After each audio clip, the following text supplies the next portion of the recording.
Hi, ఈరోజు మరి కేరళ స్టేట్లో కొచ్చి అనే ప్లేస్కి మనం వచ్చి ఉన్నాం. సో ఇది మనం చూస్తున్నాం కదా, ఇది జూయిస్ వాళ్ళ చర్చ్ అన్నమాట. సో ఒకసారి మనం చూద్దాం.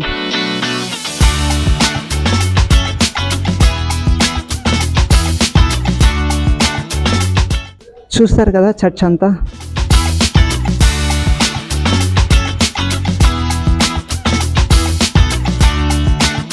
చూడండి, సెకండ్ వరల్డ్ వార్ టైంలో, అంటే హిట్లర్ టైం, రెండవ ప్రపంచ యుద్ధ సమయంలో యూదులందరూ మన ఇండియాకి స్కాటర్ అయిపోయారు. సో మన ఇండియాలో ఉన్న ఈ కేరళ స్టేట్కి వచ్చి ఇక్కడ మెయిన్ ఈ కొచ్చిన్ ప్లేస్కి వచ్చి సెటిల్ అవడంతో, సో వాళ్ళు ఇక్కడ ఉండడంతో చూడండి 1568లో మరి ఈ యొక్క సినగోని వాళ్ళు కట్టడం జరిగింది. ఇప్పుడు మనం చూస్తున్నాం కదా ఇక్కడ ద పారదేశీ సినగో. ఇది 1568లో సంవత్సరంలో మరి ఒక కట్టడం జరిగింది. ఒక యూదుల ప్రార్థన మందిరము. అది కూడా మనం descendants of Spanish, Dutch and other European Jews. అలాగే ఇక్కడ ఉన్న కొంతమంది యూదుల వ్యాపారులు ఒకప్పుడు వాళ్ళు ఏమని నమ్ముతారంటే, సల్మాన్ మహారాజు కాలంలో కొంతమంది రావడం జరిగిందని, లేకపోతే సెకండ్ టెంపుల్ డిస్ట్రక్షన్ తర్వాత కొంతమంది ఇక్కడ రావడం జరిగిందని, అలాగే హిట్లర్ టైంలో రెండవ ప్రపంచ యుద్ధ సమయంలో కూడా మరి చాలామంది యూదులు అలాగే ఇండియాలోని యొక్క కేరళ కొచ్చిన్లోకి మీరు వచ్చి ఇక్కడ మరి స్థిరపడడం జరిగిందని చాలామంది నమ్ముతారు. ఇదంతా మనం చూస్తున్నాం కదా, ఇదొక యూదుల వాళ్ళు 1568లో కట్టిన ఒక ప్రార్థన మందిరము. అలాగే మనం లోపలికి వెళ్ళి మొత్తం అంతా చూస్తాం.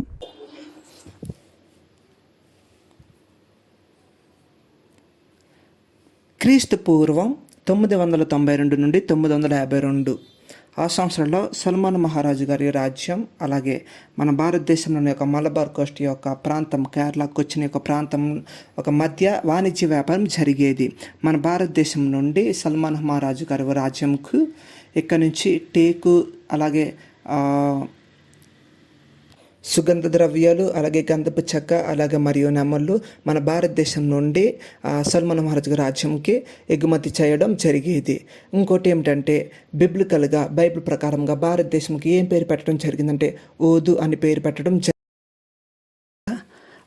క్రీస్తు శకం 72లో యూదులు యొక్క సింగిలి యొక్క ప్రాంతమునకు రావడం జరిగింది.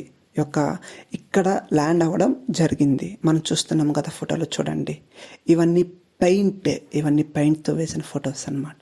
మరి ఒకప్పుడు పేరు చరంగునూర్ మరి వంటి ఒక రాజుగారైన మరి మొట్టమొదటిగా యూదుల్ని రిసీవ్ చేసుకోవడం జరిగింది. మీరు ఫోటోస్ చూస్తున్నారు కదండి.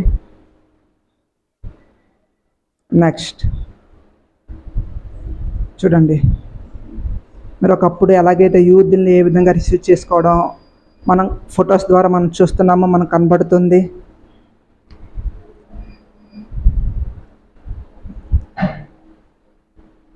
వీళ్ళందరూ యూదులండి. ఇక్కడికి వచ్చి మరి ఇక్కడ ఒక ఫెస్టివల్ జరగడం జరిగింది. 451 సంవత్సరంలో మరి కొచ్చిన్ సినగో ఒక యానివర్సరీ జరగడం ఇక్కడ జరిగిందనమాట. సో అప్పుడు ఎవరైతే యూదులు ఉన్నారో మనం చూస్తున్నాము కదా, చూడండి ద ఫోటో చూపించి ఒకసారి.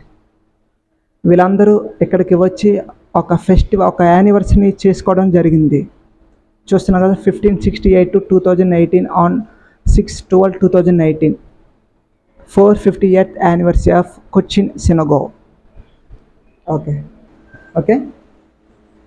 1805వ సంవత్సరంలో మరి త్రావణకోర్ అనే ఒక మహారాజా వారు మరి తోరాకి ఏ గోల్డ్ క్రౌన్, ఒక బంగారం కిరీటం ఇవ్వడం జరిగింది. మీరు ఒక పెయింటింగ్ రూపంలో నాకు ఫోటోని చూస్తున్నారు కదండి. చూడండి, ఒక మహారాజా ఒక బంగారం కిరీటం ఏ విధంగా అయితే ఇస్తున్నారో యూదులకి. మరి ఇప్పుడు మనం యూదుల యొక్క సమాజ మందిరపు లోపలకు వెళ్తున్నామండి.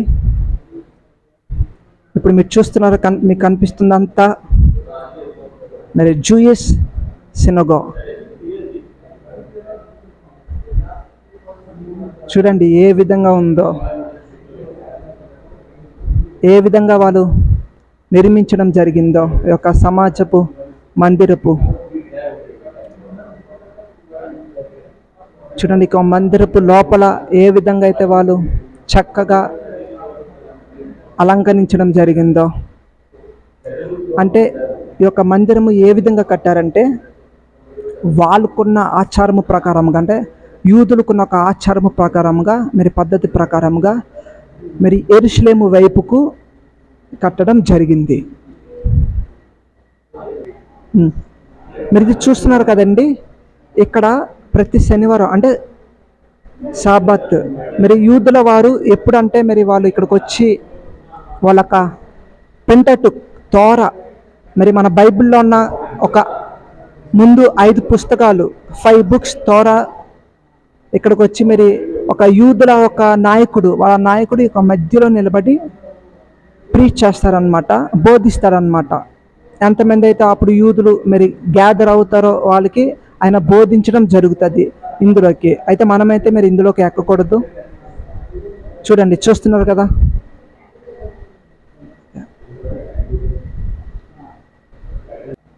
ఈ లోపల ఏముందంటే తోర ఉందండి. తోర అంటే ఇప్పుడు మనకున్న బైబిల్లో ఫస్ట్ 5 బుక్స్, ఆది కాండము, నిర్గమ కాండము, లేవియా కాండము, సంఖ్యాకాండము, ద్వితీయోపదేశ కాండము, ఆ బుక్స్ని అంటే పెంటటుక్ తోర, వాటిని ఒక యూదులు బలంగా నమ్ముతారు. సో ఆ ఒక బుక్ లోపల పెట్టడం జరిగింది. అదైతే మరి మనం చూడడానికి అవ్వదు, మరి ఒక యూదులే వారు చూడడానికి అవుతుంది. కాబట్టి ఈ ప్రజెంట్ అయితే ఈ యొక్క మందిరము ఎవరి అండర్లో ఉందంటే ఈ యొక్క కొచ్చిన్ గవర్నమెంట్ అండర్లో ఉంది, జరిగింది. ఇది మీరు చూస్తున్నారు కదా, ఇది చూడండి హెబ్రీ భాషలో రాస్తుంది.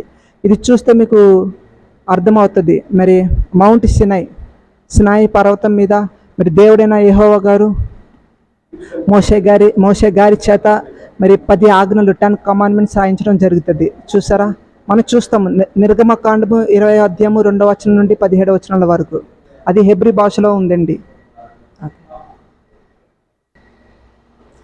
అలాగే ఇక్కడ కూడా మరి హెబ్రీ భాషలో ఏమని రాశారంటే దీని అర్థం ఏమిటంటే నీ దేవుడైన యెహోవాను పూర్ణ హృదయంతో సత్యముతో ఆరాధించుము మరి ప్రేమించుము అని అర్థమైంది. మరి ఇప్పుడు లోపల ఉన్న మందిరం అంతా చూపించడం జరుగుతుంది. అందరూ మరి చూడమని నేను కోరుచున్నాను.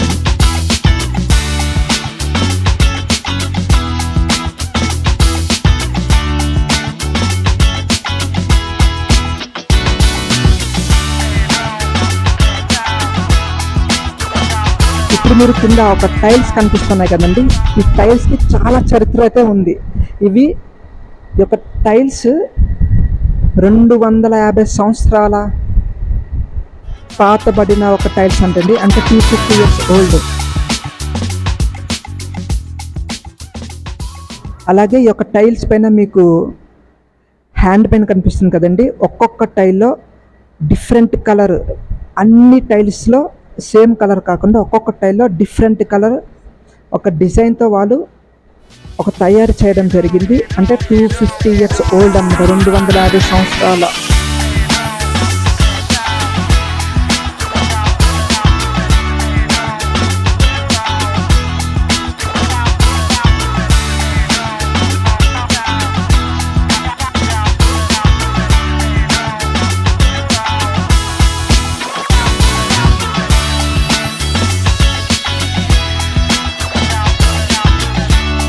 ఈ టైల్స్ మొత్తం ఎన్ని ఉన్నాయంటే అండి, మొత్తం 1100 నుండి 1200 వారి మధ్యలో ఈ టైల్స్ ఉన్నాయంట.